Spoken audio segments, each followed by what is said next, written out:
Satu.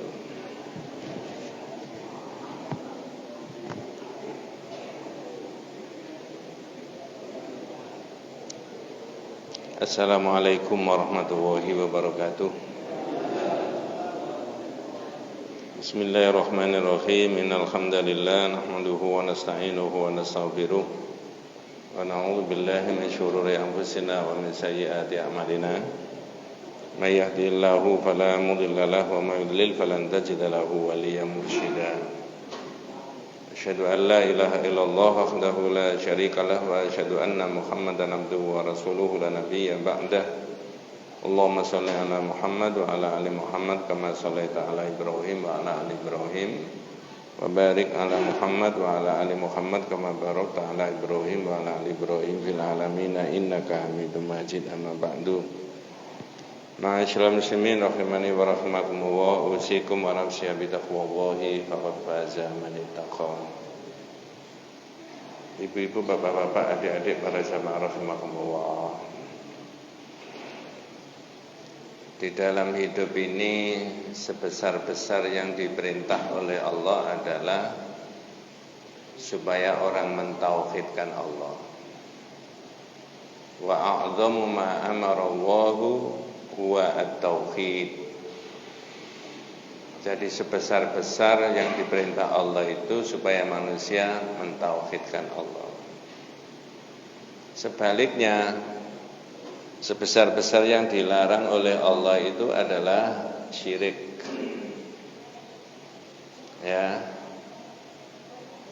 Makanya kita ini diciptakan oleh Allah Subhanahu wa taala, kemudian diberi banyak rezeki oleh Allah dan tidak ditinggalkan begitu saja. Allahu khalaqana wa razaqana wa lam yatrukna hamalan. Allah itu menciptakan kita, memberi rezeki kepada kita dan tidak meninggalkan kita begitu saja. Bal arsala ilaina rasulan. Bahkan Allah telah mengutus rasul, ya. Kemudian rasul itu dibekali dengan kitab. Faman ata'ahu dakhalal jannah wa man asahu dakhalan nar. Siapa yang mentaati rasul, orang itu akan masuk surga. Siapa yang tidak mentaati rasul, orang itu masuk neraka. Terserah Allah, itu hamba-hambanya sendiri, dicipta-ciptakan sendiri, diperintah-perintah sendiri oleh Allah, dilarang-larang sendiri. Ya, begitu. Makanya saya ingin melanjutkan bahasanya tentang madzahiru syirik. Kalau dalam kitab itu bagian yang nomor 20. Dalam bahasa Indonesia kita disebut fenomena kesyirikan. Tapi yang nomor 1 sudah dibahas, halaman 100. Saya ulangi beberapa kalimat. Madzahiru syirki itu fenomena dari kesyirikan. Orang boleh sependapat, boleh tidak sependapat, tapi saya mohon izin menerangkan sesuatu yang saya ketahui benar. Katanya pakai yang anu. Tes. Ya. Pertama adalah du'a'u ghairillah. Kebanyakan du'a'u ghairillah, ya. Memohon dan meminta kepada selain dari Allah. Wa yadhharu dzalika fil asyanid wal qasaid. Orang kalau tidak sensitif dikiranya tidak ada apa-apa. Di mana orang memohon, meminta, berlindung dan mengharapkan kepada selain dari Allah itu? Fil asyanid wal qasaid. Dalam nasid-nasid dan qosida-qosida yang sering diucapkan oleh orang itu. Dari sisi bahasanya memang enak, tapi tauhid memberikan keterangan yang berbeda. Di dalam isinya itu ada terkandung hal-hal yang berlawanan dengan iyyaka na'budu wa iyyaka nasta'in.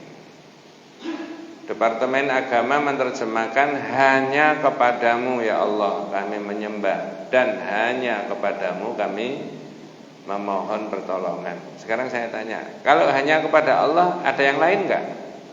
Enggak ada. Makanya di sini diterangkan ya Imam ar-rusuli ya sanadi. Ini salah satu daripada nasyid itu. Anta babullahi wa mu'tamadi. Nah begitu. Ada terjemahnya Pak, halaman 100. Itu nasyidnya ada di 101 yang di atas sendiri. Monggo Pak Agus. Ya. Ya. Apa bahasa Indonesianya? Monggo. Wahai imam para rasul. Nggih. Wahai sandaran. Sekarang sandaran kita, tempat kita bersandar itu Allah apa Nabi? Iya. Nabi itu sudah wafat. Ketika Nabi itu wafat, pidatonya Abu Bakar menenteramkan para jamaah, para sahabat saat itu, supaya orang tidak boleh menyembah Muhammad. Ayyuhan nas qad araftum wa qad alimtum bi anna Muhammad qad mata, kata Abu Bakar. Ya, wahai sekalian orang, sesungguhnya Muhammad telah wafat. Man kana ya'budu Muhammad, coba. Man kana ya'budu Muhammad fa inna Muhammad qad mata. Siapa yang menyembah Muhammad, Muhammad telah wafat. La tauhid itu memohon pertolongan sama dengan menyembah. Wa man kana ya'budu Allah fa innallaha hayyun la yamut. Siapa yang menyembah Allah, sesungguhnya Allah itu hidup selamanya, tidak akan wafat. Abu Bakar itu orang yang sangat dekat sekali sama Rasulullah. Dibandingkan dengan ustadz-ustadz sekarang mungkin jauh barangkali Pak ya. Ya. Bukan hanya jauh, jauh sekali gitu loh. Ya percaya saja itu, ya. Tapi ini kok ya Imam ar-rusuli ya sanadi, wahai imamnya para rasul, wahai sandaranku, ya. Anta babullahi wa mu'tamadi. Monggo Pak, apa berikutnya? Engkau adalah itu Allah dan tempat aku bergantung. Ya iya, tempat bergantungnya manusia itu, hidup matinya manusia itu Allah itu. Untung aja jenengan dan saya itu masih diberi hidup sama Allah itu. Nah, nanti sekali tempo itu hak hidupnya dicabut enggak Pak? Gak wani ngono kita sebenarnya. Nanti sekali tempo hak hidupnya manusia itu dicabut enggak sama Allah? Oh iya, wajib itu Pak. Ya. Orang mati itu lazim, wajar. Yang enggak mati itu loh yang enggak wajar itu. Ya. Jadi yang memberi itu Allah itu tadi. Maka tempat bergantungnya juga Allah, dan tempat bersandarnya manusia juga Allah. Nah begitu. Di mana yang dianggap Nabi itu tempat bersandar dan tempat bergantung? Fi dunyaya wa akhirati. Monggo. Di dunia dan akhirat. Wes, ada orang tanya Mas, Ustaz, itu maksudnya di akhirat itu Nabi itu memberi syafaat. Ada begitu ya. Dengan ini, loh, saya terangkan syafaat itu ada. Dalam bahasa maknanya syafaat itu dzul witri, kebalikannya ganjil, berarti genap. Tapi sampean jangan lupa bahwa syafaat itu miliknya Allah, bukan miliknya Nabi.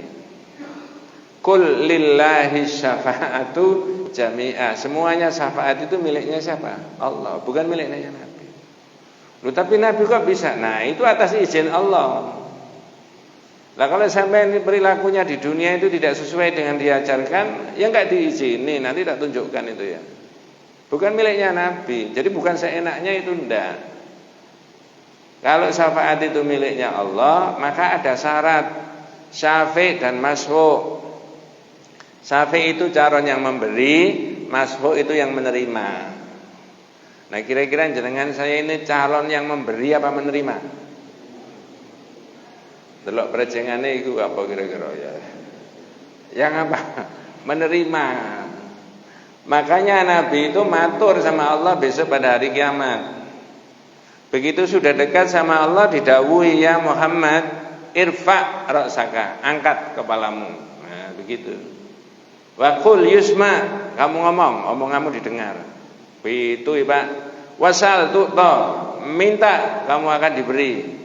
Wasfa tu syafa, minta syafaat, lalu akan diberi. Oleh malaikat Jibril digitukan. Lalu Rasulullah memohon kepada Allah agar bisa diberi apa?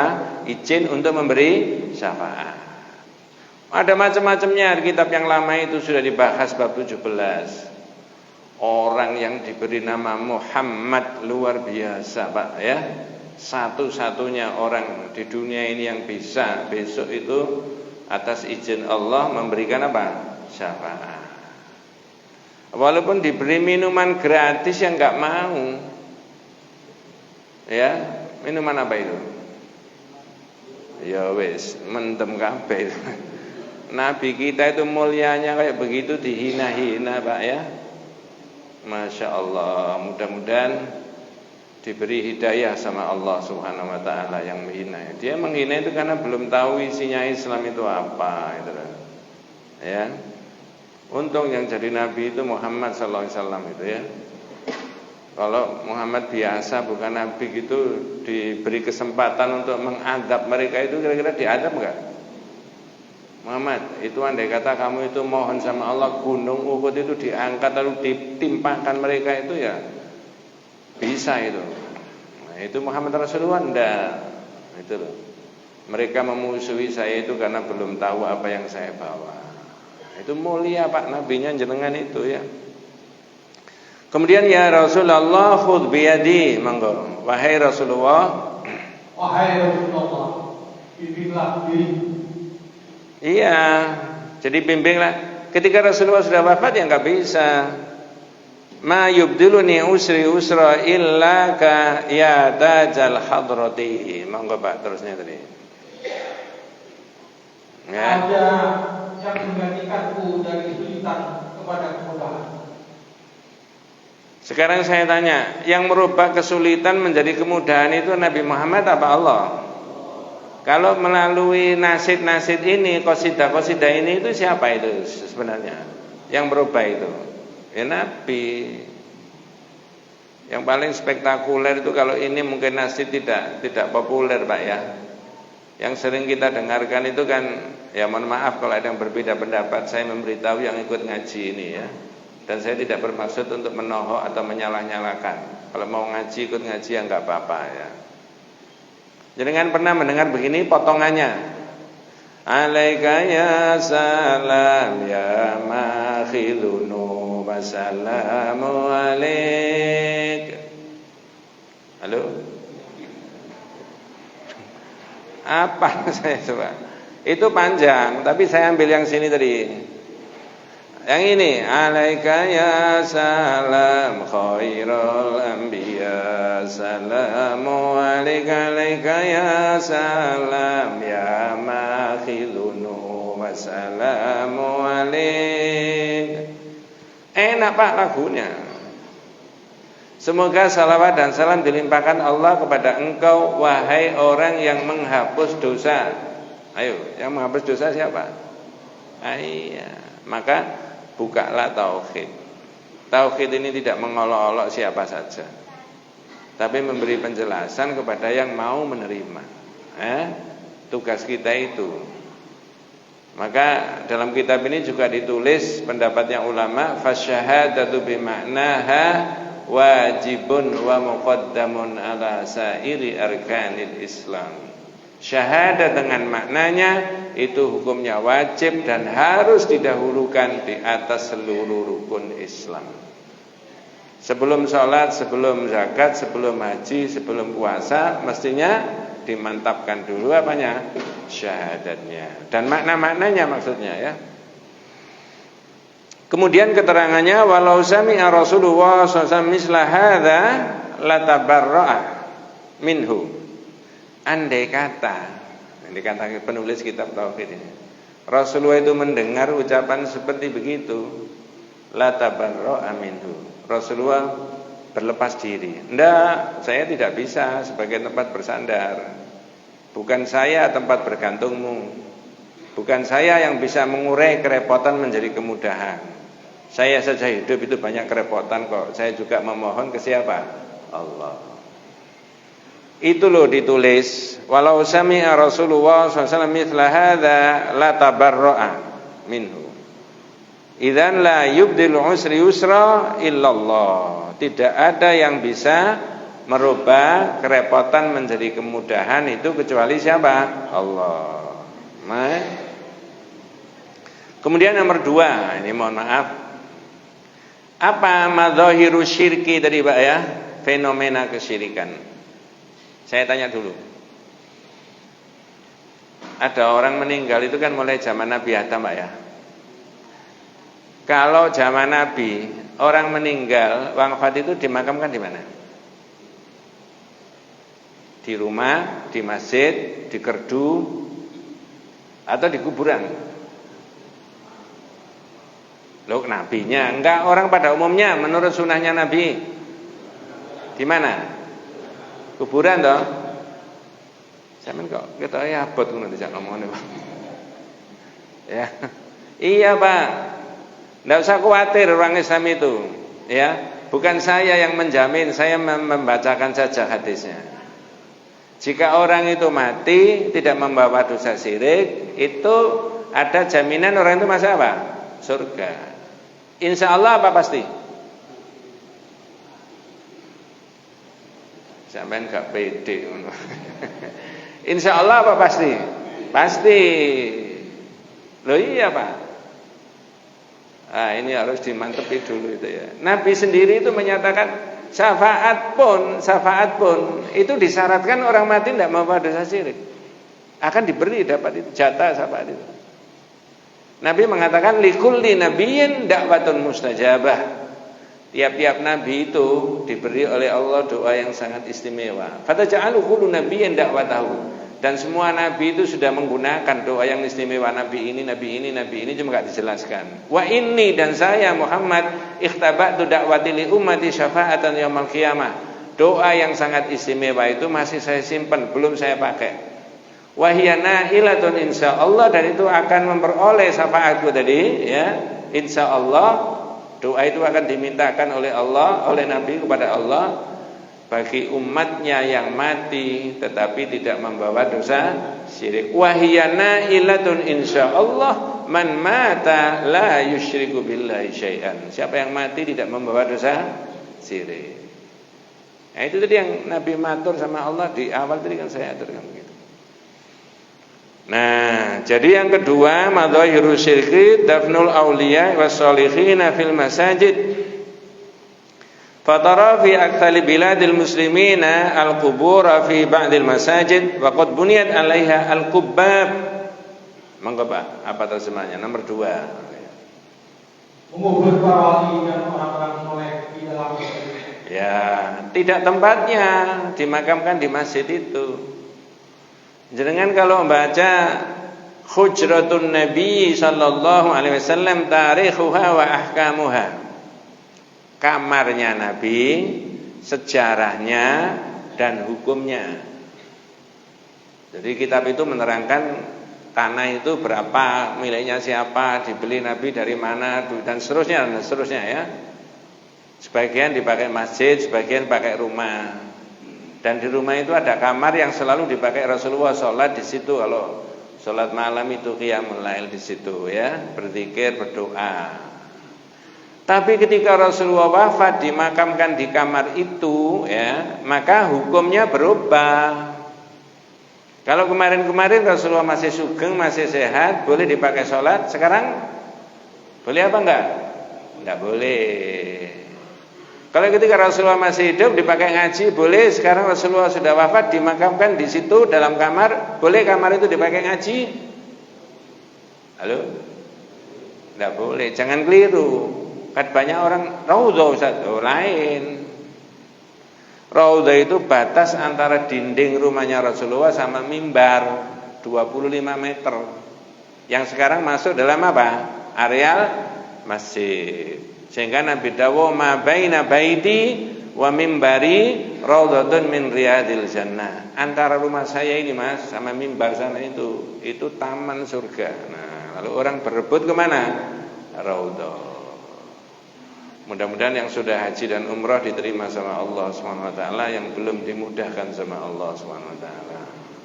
Tapi ini kok ada fenomena yang beda. Apa fenomena beda? Dafnul awliya'i was-solihina fil masajid. Nah, memakamkan orang-orang yang dianggap soleh dan dianggap wali di mana? Masjid. Mohon maaf. Kalau begitu ada kemungkinannya bisa memancing perbuatan kesyirikan enggak, Pak? Ya toh? Apa ada kemungkinannya orang punya keyakinan bahwa sholat di masjid itu karena di depannya atau di pinggirnya itu ada kuburannya wali atau orang soleh, merasa lebih afdol daripada masjid yang lain? Ada kemungkinan begitu kira-kira, Pak? Itu zaman dulu tak 2022.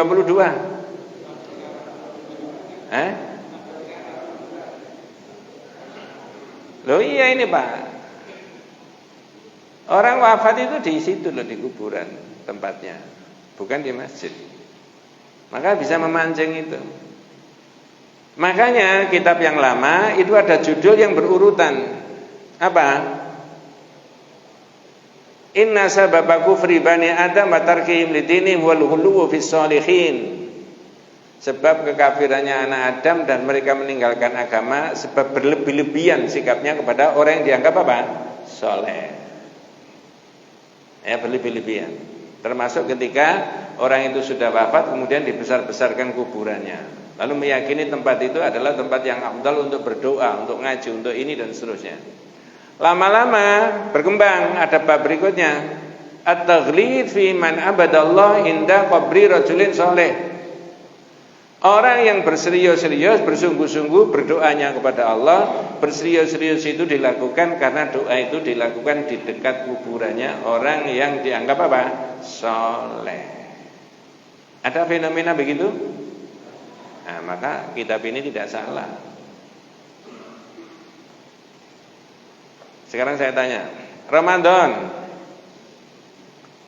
ya, malam selikur, malam telulikur, malam selawe, malam pitulikur, malam songolikur disunahkan enggak oleh Rasulullah supaya menyambut Lailatul Qadar? Disunahkan oleh Nabi apa tidak? Halo? Malam ganjil itu loh kalau Ramadan disunahkan enggak oleh Rasulullah untuk menyambut Lailatul Qadar? Ya toh? Tak tanya. Di mana yang afdal? Di masjid, di rumah, di kuburan? Di masjid. Cuma saya mau tanya berikutnya enggak enak. Enggak apa-apa ya? Nanti sampean kondo-kondo orang. Ada enggak orang di malam-malaman itu yang ramai bukan masjid tapi kuburan?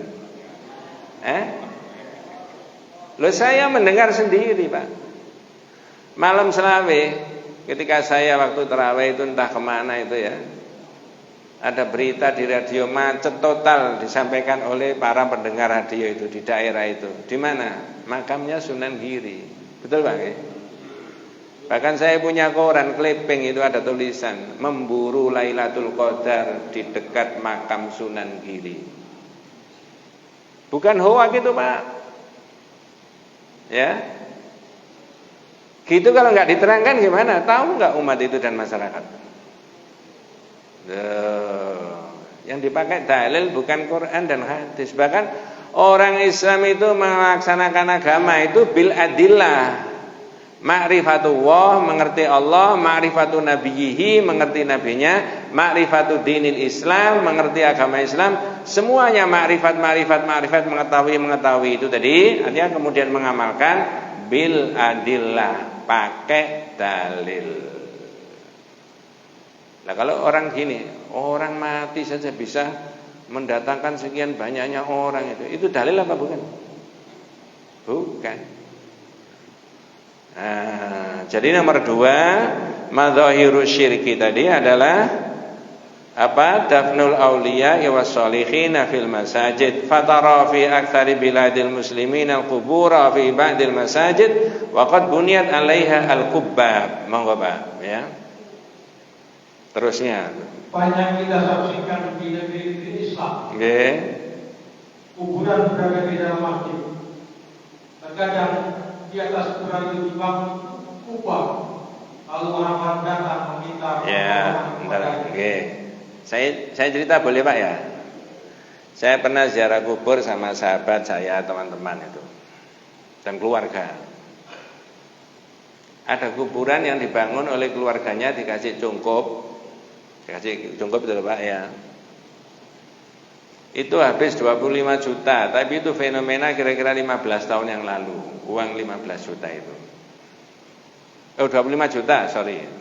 Saya tanya, uang 25 juta itu banyak apa sedikit? Banyak pol Pak ya. Saya tanya sama keluarga dan teman-teman, ayo, duit 25 juta bisa menambahi pahalanya yang mati? Sekarang saya tanya panjenengan, bisa? Tidak bisa. Mengapa 25 juta tidak dikumpulkan, diinfakkan, diberikan ke masjid saja sebagai amal syariah? Bisa nambahi? Bisa. Gini ini kalau tidak biasa ngaji tauhid diterangkan begitu, nun sewu, bisa nerima nggak? Angel tuturane. Iya, angel guys. Masya Allah, mudah-mudahan panjenengan dan saya, kita semuanya, keluarga kita diberi hidayah sama Allah Subhanahu wa taala. Ya. Nah, begitu. Fatara fi aktsari biladil muslimin al-qubura, dan kita tahu banyak di fenomena negara-negara yang mayoritas penduduknya beragama Islam, kuburan-kuburan fi ba'dil masajid, di dalam masjid, waqad buniyat 'alaiha al-qubbab, bahkan dibuatkan kubah-kubah. Wa ba'dun nas yas'alunaha min dunillah, dan sebagian orang itu meminta, naudzubillah, meminta kepada orang yang sudah meninggal. Minimal, mohon maaf, kalau mau punya hajat apa-apa itu pamitan dulu kepada yang sudah meninggal. Halo? Saya pernah ditanya orang, Ustaz, saya mau mantu, pamitan sama mbahnya boleh? Oh boleh Pak. Biar tahu mbahnya kalau jenengan itu punya hajat. Di mana rumahnya mbahnya Pak? Ternyata mbahnya sudah apa? Meninggal. Jadi yang mau jadi manten itu mau diajak ke kuburan, diajak ke kuburan, dipamitkan sama mbahnya. Mbah badhe mantu putune panjenengan Mbah. Tak guyone. Lah nanti kalau Allah mentakdirkan mbahnya bisa menjawab, kapan?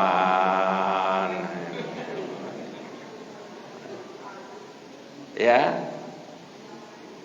Ada kekhawatiran, itu sudah dibahas di bab 32, judulnya khauf, rasa takut sama Allah. Salah satu takut yang yunafi kamalat tauhid, mengurangi kesempurnaan tauhid, takut yang begitu-begitu tadi. Aku iku wedi engko nek mbae gak dipamiti rumah tanggamu srek, nah ya kan? Tidak takut sama siapa? Allah. Itu loh Pak akibatnya itu loh, ya. Bahkan Rasulullah melarang untuk memohon, meminta kepada itu. La'anallahu wan nasara ittakhadhu qubur anbiya'ihi masajid, muttafaqun alaihi. Hadisnya muttafaqun alaihi. Monggo Pak. Terjemahnya yang Bapak sendiri itu. Allah melaknat orang-orang Yahudi dan Nasrani. Nggih. Mereka menjadikan kuburan para nabi mereka sebagai masjid, ya, tempat sujud menyembah Tuhan. Allah melaknat orang Yahudi dan Nasrani yang menjadikan kuburannya para nabi dijadikan apa? Saya ulangi, Allah melaknat orang Yahudi dan Nasrani yang menjadikan kuburan para nabinya dijadikan apa? Masjid. Masjid itu tempat untuk apa? Iya toh? Menjadikan kuburan sebagai masjid itu memfungsikan kuburan sebagaimana fungsinya masjid. Sekarang saya tanya, fungsinya masjid. Prei-prei orang datang ke masjid, kemudian sholat 2 rakaat, duduk diam mulai jam 10 pagi sampai jam 12. Boleh apa tidak? Duduk diam toh. Namanya itu ibadah apa enggak? Berarti model kayak begitu boleh enggak dilakukan di kuburan? Dengar-dengar mulai jam itu sampai jam. Loh iya, ini betul Pak.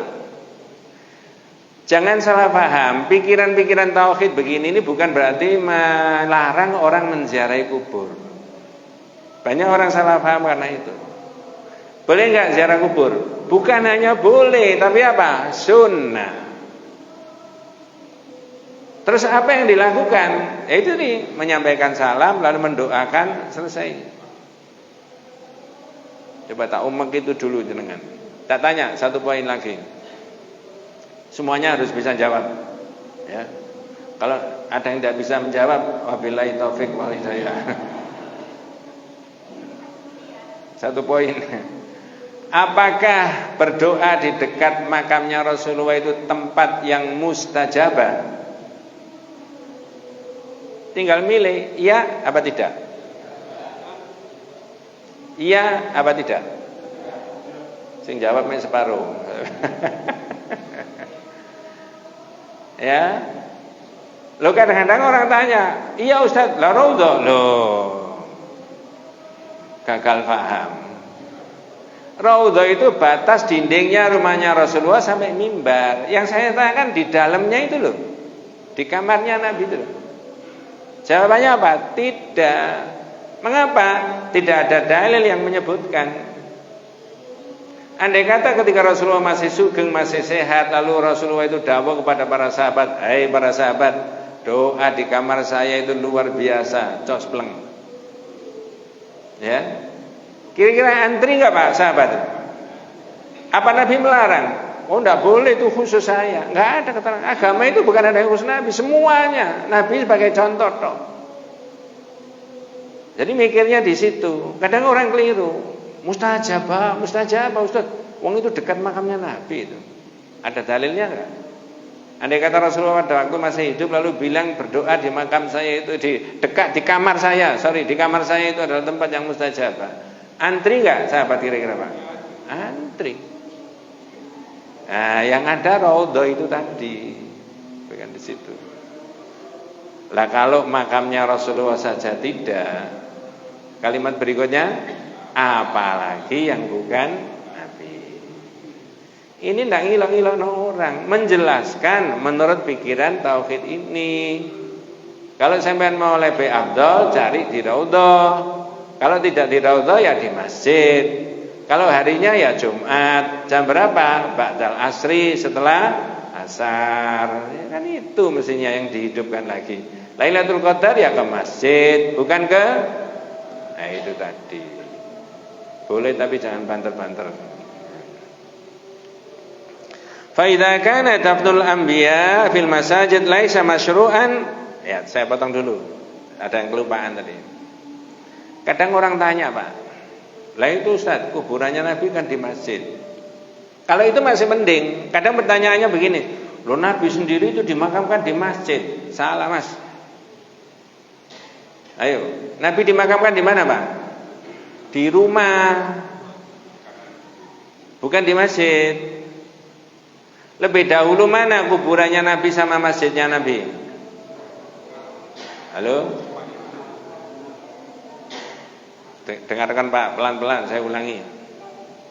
Ini butuh pelan-pelan Pak ya. Lebih dahulu mana kuburannya Nabi dengan masjidnya Nabi?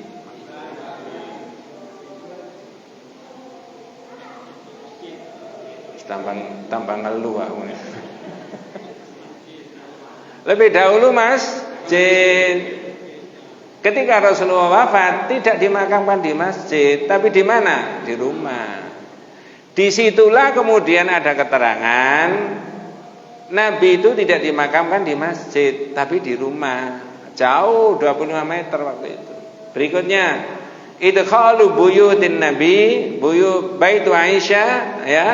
Memasukkan areal rumahnya Nabi ke dalam masjid 86 tahun setelah Rasulullah wafat, laisa bittifaqi ma'as sahabah.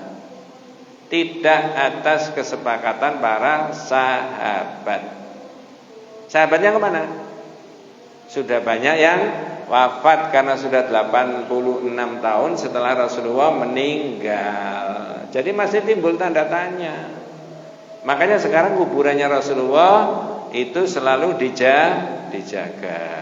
Kalau enggak itu orang usap-usap pagernya, temboknya lalu diusapkan gininya kan. Nah, iya. Namanya tabarruk, mencari barokah. Wa idza kana daftul anbiya'i fil masajid laisa masyru'an fa kaifa yajuzu dafnul masyayikh wal ulama, ya. Jika saja memakamkan nabi di masjid itu tidak ada syariatnya, lalu bagaimana memakamkan orang yang dianggap para syekh, para aulia, para ulama di dalam masjid? Itu bisa mengarah wasilatun ila asyirki, pada perbuatan apa? Syirik. 3, langsung aja Pak supaya enggak. Nazar itu boleh enggak Pak? Halo? Boleh. Apakah nazar itu ibadah apa tidak? Bisa merubah hukum enggak? Dari sunnah menjadi wajib, menjadi mubah menjadi wajib, ya kan? Sebenarnya nazar itu boleh tapi tidak dianjurkan. Innahu la ya'ti bi khairin, nazar itu tidak mendatangkan kebaikan. Innama yustakhraju minal bakhil, hanya menutupi kebakhilan. Tak kasih contoh. Nanti kalau kamu itu sukses, diterima di perguruan tinggi atau diterima pekerjaan, bapak akan infak ke masjid itu atau ibu infak ke masjid. Berapa Pak? 10 juta. Saking senengnya. Bapak punya tak duit? Punya. Begitu pengumuman perguruan tinggi atau kerja nggak diterima, ayo tak tanya, sido infak apa enggak kira-kira? Ya, kok ndak sido infak? Loh, ya nadari lah nih, gue keterima lah, nggak keterima. Itu menunjuk, berarti sunnahnya Rasulullah atau perintahnya Nabi itu nggak bisa dijalankan, terhalang oleh apa? Nazar. Gitu loh maksudnya. Tapi andai kata orang itu sudah nazar, ya, maka nazar itu juga harus diniatkan kepada siapa? Allah. Tidak boleh untuk para wali. Di situ diterangkan nomor 3, an-nadru lil auliya. Ba'dun nas yanzaruna dzabihatan aw malan aw ghairu dzalika li waliyil fulani. Wa hadza an-nadhar asy-syirk yajibu adamu tanfidhihi li'anna nadhar ibadatun wa hiya lillahi wahdahu. Apa bahasa Indonesianya Pak? Monggo. Sebagian orang ada yang melakukan nazar berupa binatang sembelihan, harta atau lainnya untuk wali tertentu. Jadi nazar itu boleh menyembelih, boleh berbuat, boleh ini, boleh apa saja harta benda, tapi harus diniatkan kepada Allah. Tapi ini tidak. Wis pokoknya aku nazar nang Syekh apa? Saya puji bukan. Ya, enggak boleh. Nabi aja enggak boleh nazar itu. Ya. Tapi kalau kemudian niatnya itu nazarnya itu lil waliyil fulani, Syekh siapa, wali siapa? Fahada minasyirki, itu termasuk bagian dari perbuatan apa? Syirik. Nazarnya saja tidak terlalu dianjurkan, apalagi diniatkan kepada selain dari siapa? Allah. Begitu loh Pak. Jadi orang itu Islam harus hati-hati. Coba saya lanjutkan yang keempat. Nanti ada cerita menarik, mumpung ingat itu ya. Adzabhu inda quburil anbiya wal auliya walau kanat an-niyyatu anna dzabihata lillahi fa huwa min amalil musyrikin alladzina kanu yadhbahuna inda quburi asnamihim. Monggo Pak. Menyembelih di kuburan para nabi atau wali. Terus meskipun penyembelihan yang dilakukan di kuburan para nabi atau wali dengan niat untuk Allah. Saya potong dulu. Menyembelih binatang boleh enggak? Misalkan ini hari Selasa keempat ya, jamaah kemudian menyembelih kambing. Selasa keempat menyembelih kambing. Apa? Nanti pengajian tauhid, ustadznya dijak makan pisang. Nah, itu. Boleh Pak? Saya tidak menyuruh loh Pak ya. Itu intermiso aja Pak ya. Tapi ini kok ada orang menyembelih binatang di dekat kuburannya para wali, para syekh dan sebagainya. Lho mosok ngono gak oleh, wong aku niatnya kepada Allah. Itu tasbih lil musyrikin. Bisa menyerupai orang musyrik yang biasanya begitu. Hakikatnya orang menyembelih diniatkan kepada Allah di mana saja apa? Boleh. Coba tak cek panjenengan. Jenengan masih ingat ada orang nazar, ya di kitab tauhid itu. Ada orang nazar menyembelih unta di satu tempat yang namanya buana. Ingat apa tidak? Cuma gitu aja. Atau begini, sudah diterangkan apa belum gitu aja. Mohon tidak menggoroi saya, Pak. Sudah. Nah, ringkasnya begini. Ya, ada hubungannya dengan ini. Nadzara rajulun ayyan khara ibilan buwana fasa'ala nabiyya sallallahu alaihi wasallam. Sampeyan bawa kitab yang lama, ada kitab yang lama, Pak? Ada kitab tauhid nggih. Itu sampeyan lihat di bab 11. Bab 11. Kitab tauhid itu. Ya. Nah, ID monggo. Sudah ketemu? Saya mencari di situ ada orang nazar nyembelih unta di satu tempat yang namanya buana.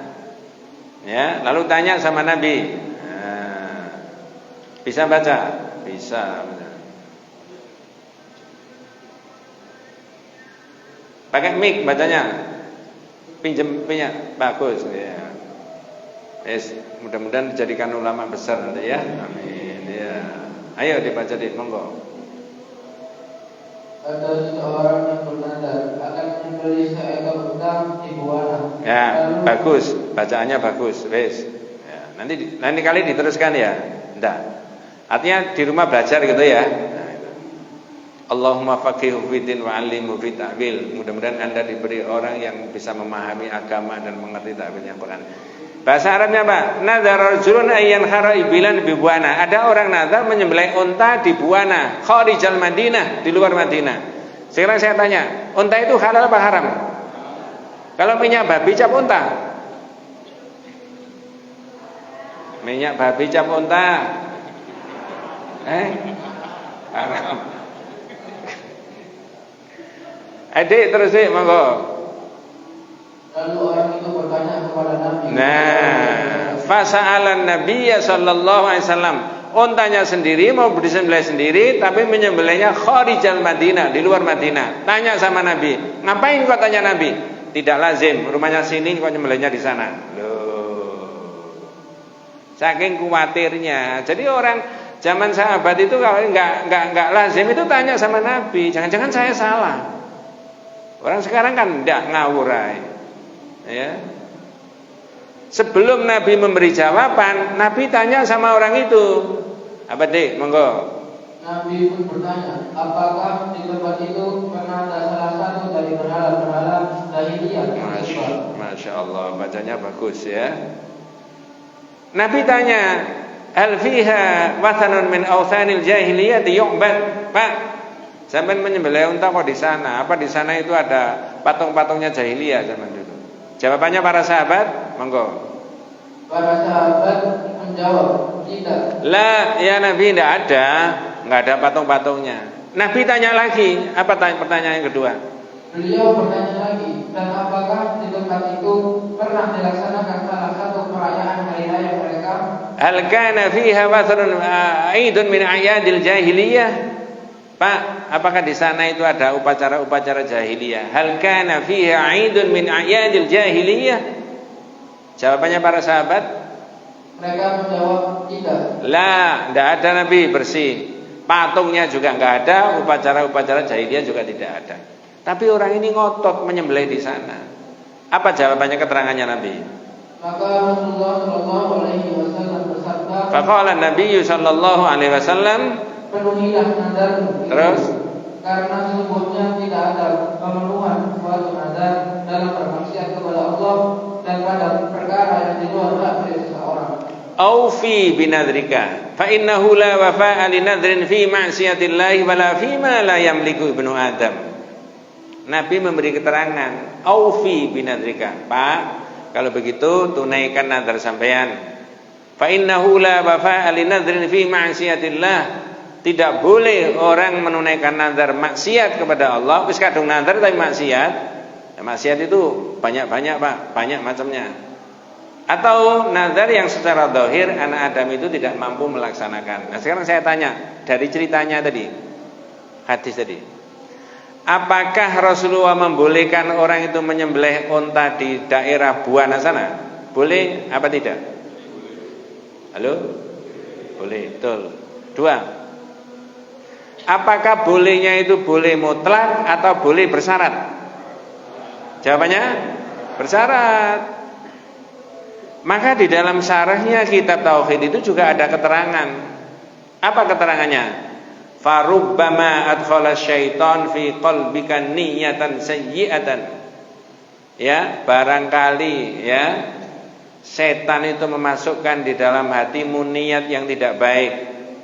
Fata taqid, lalu sampai punya keyakinan anna dzabh fi hadzal makan afdal, bahwa menyembelih di tempat ini adalah afdal. Ketika dia bawa unta ke sana enggak ada niat apa-apa. Ketika dia menyembelih unta enggak ada niat apa-apa. Tapi begitu nguliti untanya, memotong-motong itu tadi, setan memasukkan di dalam hatinya orang. Iya, di sini ini memang rezekinya supaya lancar ya harus nyembelih di sini. Nah, ada kemungkinan begitu enggak Pak? Kira-kira Pak? Itu yang ditunjukkan dalam hadis menyembelih unta. Termasuk orang sholat juga begitu, orang ngaji juga begitu, orang berdoa juga begitu. Ketika tidak ada dalil yang menunjukkan di tempat itu yang afdol, tentu saja kita tidak bisa merekayasa. Ya, sholat di Masjid Al-Kautsar Sidoarjo dengan di Masjid Ngampel, pahalanya banyak mana? Sama. Kalau harinya Jumat Pahing, mohon maaf, tapi ada enggak orang punya keyakinan begitu? Dari mana itu Pak? Makanya saya sebutkan ma'rifatullah, ma'rifatu nabiyhi, ma'rifatu dinil Islam bil adillah. Ngerti tentang Allah, ngerti tentang nabinya, ngerti tentang agama, semuanya itu pakai apa? Dalil. Nah ini makanya pakai kitab. Wallahu a'lam. Ya. Mudah-mudahan panjenengan dan keluarga saya, kita semuanya senantiasa diberikan rahmat barokah hidayah Allah Subhanahu wa taala. Hadanallahu wa iyyakum ajmain. Kita tutup dengan doa kafaratul majelis. Subhanakallahumma wa bihamdika asyhadu an la ilaha illa anta astaghfiruka wa atubu ilaik. Assalamualaikum warahmatullahi wabarakatuh.